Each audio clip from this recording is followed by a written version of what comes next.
வணக்கம். இலங்கை செய்திகளுடன் நான் நிரோஷன். விரிவான செய்திகளுக்கு முன் தலைப்புச் செய்திகள்.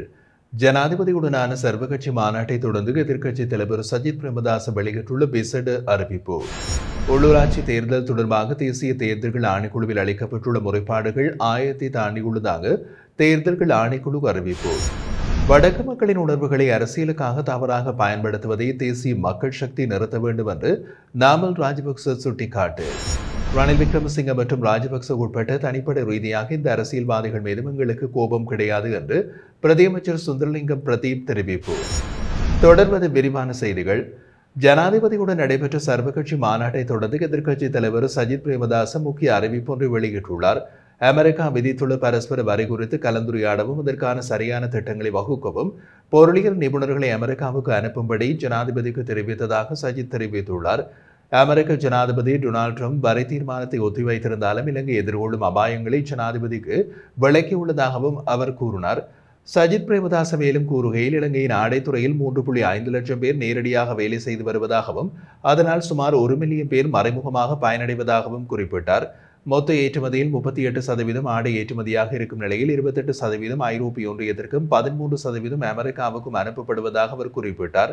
இதனையடுத்து புதிய வரி விதிப்பு குறித்து ஆராய பொருளியல் நிபுணர்களை அமெரிக்காவுக்கு அனுப்ப வேண்டும் என்ற கோரிக்கையினை ஜனாதிபதிக்கு தெரிவித்துள்ளார். மேலும் சர்வதேச நாணய நிதியத்துடனான ஒப்பந்தத்தில் திருத்தம் செய்ய வேண்டியிருப்பதையும் 2033 முதல் வெளிநாட்டு கடன்கள் செலுத்தும் திட்டங்கள் தொடர்பாக IMF உடன் மீண்டும் கலந்துரையாடல் நடத்தப்பட வேண்டும் என்றும் அவர் வலியுறுத்தினார். இலங்கையின் ஏற்றுமதி சில சந்தைகளுக்கு மட்டுமே மையமாக இருப்பதையும் GSP வரைச்சரகைகள் நாட்டிற்கு மிக முக்கியமானது என்பதையும் அவர் சுட்டிக்காட்டினார். பெறுமதி சேர் வரி சட்டமூலத்திற்கு சபாநாயகர் ஜெகத் விக்ரமரத்ன இன்று தனது உத்தியோகபூர்வ ஒப்பமிடலை வழங்கி அதனை சான்றுரைப்படுத்தியுள்ளார். இந்த சட்டமூலத்தின் 2வது வாசிப்பு 2025 ஏப்ரல் 9 பாராளுமன்றத்தில் இடம்பெற்றது. அதன் பின்னர் குளிர்நிலை விவாதங்களில் திருத்தங்கள் முன்வைக்கப்பட்டன. 3வது வாசிப்பின் பின் வாக்கெடுப்பு இன்றி பாராளுமன்றத்தில் இது நிறைவேற்றப்பட்டுள்ளது. முதல் வாசிப்புக்காக இந்த சட்டமூலம் 2025 மார்ச் 1 பாராளுமன்றத்தில் சமர்ப்பிக்கப்பட்டது. இதன் அடிப்படையில் இந்த சட்டம் 2025 ஆண்டின் 4ஆம் இலக்க பெறுமதி சேர் வரி சட்டமாக அமலுக்கு வர உள்ளது. கொழும்பு மாநகர சபை உள்ளிட்ட 18 உள்ளூராட்சி மன்றங்களுக்கு மே மாதம் 6 நடைபெறவிருந்த உள்ளூராட்சி மன்ற தேர்தலை சரி செய்த இடைக்கால உத்தரவை மேன்முறையீட்டு நீதிமன்றம் இன்று நீக்கியது. இதன் மூலம் இந்த உள்ளூராட்சி மன்றங்களுக்கு முன்பாக சமர்ப்பிக்கப்பட்டு நிராகரிக்கப்பட்ட வேட்புமனுக்களை மீண்டும் ஏற்றுக்கொள்வதற்கு நீதிமன்றம் அனுமதி வழங்கியுள்ளது. சட்டமாதிபரால் தாக்கல் செய்யப்பட்ட மனுவை பரிசீலித்த பிறகு மேன்முறையீட்டு நீதிமன்றத்தின் பதில் தலைவர் மொஹமட் லாஃபர் தாகிர் மற்றும் நீதியரசர் பிரியந்த பெர்னாண்டோ ஆகியோரின் உறுப்பினர் படைத்த நீதியரசர்கள் குழு இந்த உத்தரவை பிறப்பித்துள்ளது. இதேவேளை உள்ளூராட்சி தேர்தல் தொடர்பாக தேசிய தேர்தல் ஆணைக்குழுக்களில் அளிக்கப்பட்டுள்ள முறைப்பாடுகளின் எண்ணிக்கை 1000-ஐ தாண்டியுள்ளது.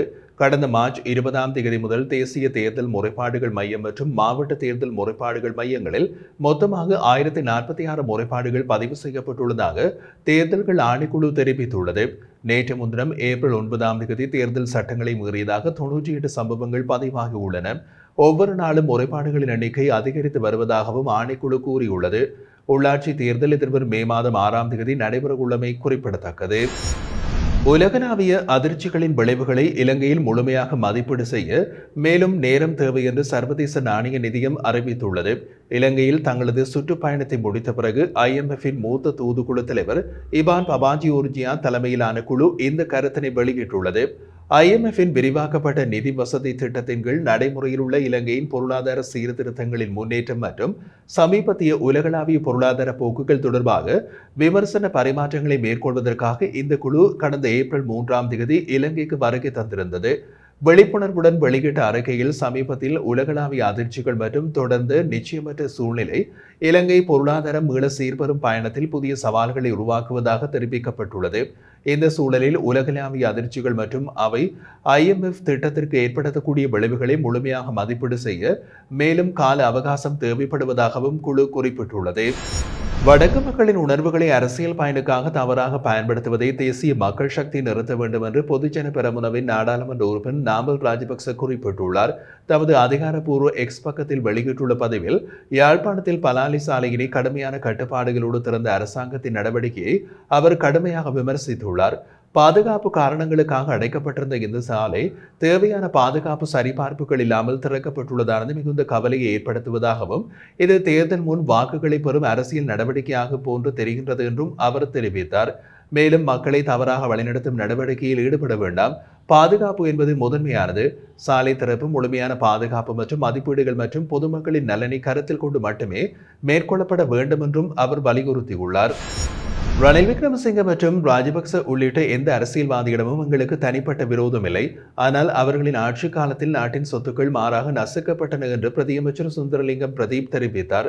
மன்னார் எழுத்தூர் பகுதியில் நடைபெற்றிருந்த நிகழ்வில் உரையாற்றிய போது இனவாதத்தின் மூலம் இனி இலங்கையில் அரசியல் செய்ய முடியாது என்பதையும் அவர் சுட்டிக்காட்டியிருந்தார்.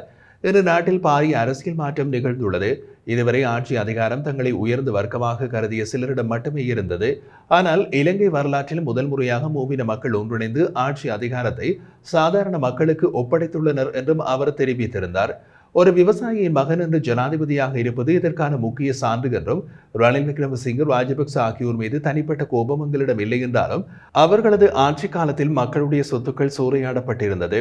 கொலை கலாச்சாரத்தை உருவாக்கியதும் சாட்சிகளை அளித்ததும் மறக்க முடியாத உண்மைகள் என்றும் அவர் கூறியிருந்தார். எங்கள் ஆட்சியில் குற்ற செயல்கள் அனைத்தும் சட்டத்தின் கீழ் விசாரணைக்கு உட்படுத்தப்பட்டுள்ளன. விரைவில் அநீதியில் ஈடுபட்டவர்கள் சட்டத்தின் முன்னிலையில் கண்டிப்பாக பதிலளிக்க வேண்டி வரும் என்றும் அவர் வலியுறுத்தியிருந்தார். மக்கள் தேசிய மக்கள் சக்தியின் மீது வைத்துள்ள நம்பிக்கை வீணாகாது என்றும் அவர்கள் எதிர்பார்த்த மாற்றத்தையும் உண்மையான ஆட்சியினையும் வழங்குவதே எங்களது கடமை என்றும் அவர் உறுதியளித்தார். போலீஸ் மாதிபர் தேசபந்து தென்னகோனுக்கு வழங்கப்பட்ட பிணையை எதிர்த்து மேல் நீதிமன்றத்தில் சீராய்வு மனு ஒன்று விரைவில் தாக்கல் செய்யப்படவுள்ளதாக பிரதி மன்றாடியர் நாயகம் திலீப பீரிஷ் மாத்தறை நீதிவான் நீதிமன்றத்துக்கு தெரிவித்துள்ளார்.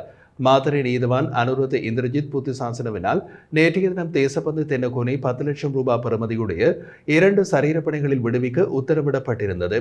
மேலும் சாட்சியங்களை பாதிக்கும் வகையிலான எந்த செயற்களிலும் ஈடுபடக்கூடாது என்றும் அவ்வாறு செயற்பட்டால் பிணை ரத்தாகும் என்பதையும் நீதிவான் அறிவுறுத்தியுள்ளார். தென்னகோனுக்கு வெளிநாட்டு பயணத்தடை விதிக்கப்பட்டுள்ளதுடன் அவரது கடவுச்சீட்டும் நீதிமன்றத்தில் சமர்ப்பிக்கப்பட வேண்டும் என்றும் உத்தரவிடப்பட்டுள்ளது. இந்த நிலையில் வழக்கு தொடர்பான விசாரணைகள் முக்கிய கட்டத்தை எட்டியுள்ள நேரத்தில் பிணை வழங்கப்பட்டமைக்கு கடும் எதிர்ப்பை வெளியிட்ட பிரதி மன்றாடியர் நாயகம் பிணைக்கு எதிராக மேல்முறையீட்டு மனு ஒன்றை தாக்கல் செய்ய வேண்டிய நிலைமை ஏற்பட்டுள்ளதாகவும் குறிப்பிட்டுள்ளார். சகஸ்தனவி மின் உற்பத்தி நிலையத்திற்கான மின்சாரம் கொள்வனவு ஒப்பந்தத்தில் இலங்கை மின்சார சபை கையொப்பமிட்டுள்ளதாக அறிவிக்கப்பட்டுள்ளது. இந்த மின் நிலையத்தின் கட்டுமானம், உரிமை மற்றும் செயல்பாடுகள் அனைத்தும் சகஸ்தனவி நிறுவனத்தினால் மேற்கொள்ளப்பட உள்ளதாக மின்சார சபை வெளியிட்டுள்ள அறிக்கையில் கூறப்பட்டுள்ளது. 25 ஆண்டுகளுக்கு பிறகு இந்த நிலையத்தின் உரிமை இலங்கை மின்சார சபைக்கு மாற்றப்படும் எனவும் குறிப்பிடப்படுகின்றது. வீட்டு மற்றும் வணிக நுகர்வோருக்கு நம்பகமான மலிவான மின்சாரம் வழங்கும் நோக்குடன் இந்த திட்டம் நடைமுறைப்படுத்தப்படுகின்றது. பொது பயன்பாட்டு ஆணைக்குழு அங்கீகரித்த 350 மெகாவாட் கொள்ளளவுடைய சகஸ்தனவி ஒருங்கிணைந்த சுழற்சி மின் நிலையத்தின் கட்டுமான பணிகள் விரைவில் ஆரம்பிக்கப்பட உள்ளன. மின் நிலைய தொடக்கமாக 30 மாதங்களில் சிறந்த சுழற்சி முறையில் தேசிய மின் வலையமைப்பிற்கு மின்சாரம் வழங்கும். அதன் பின்னர் அடுத்த 18 மாதங்களில் முழுமையான ஒருங்கிணைந்த சுழற்சி நடவடிக்கைகள் தொடங்கும் என்றும் திட்டமிடப்பட்டுள்ளது.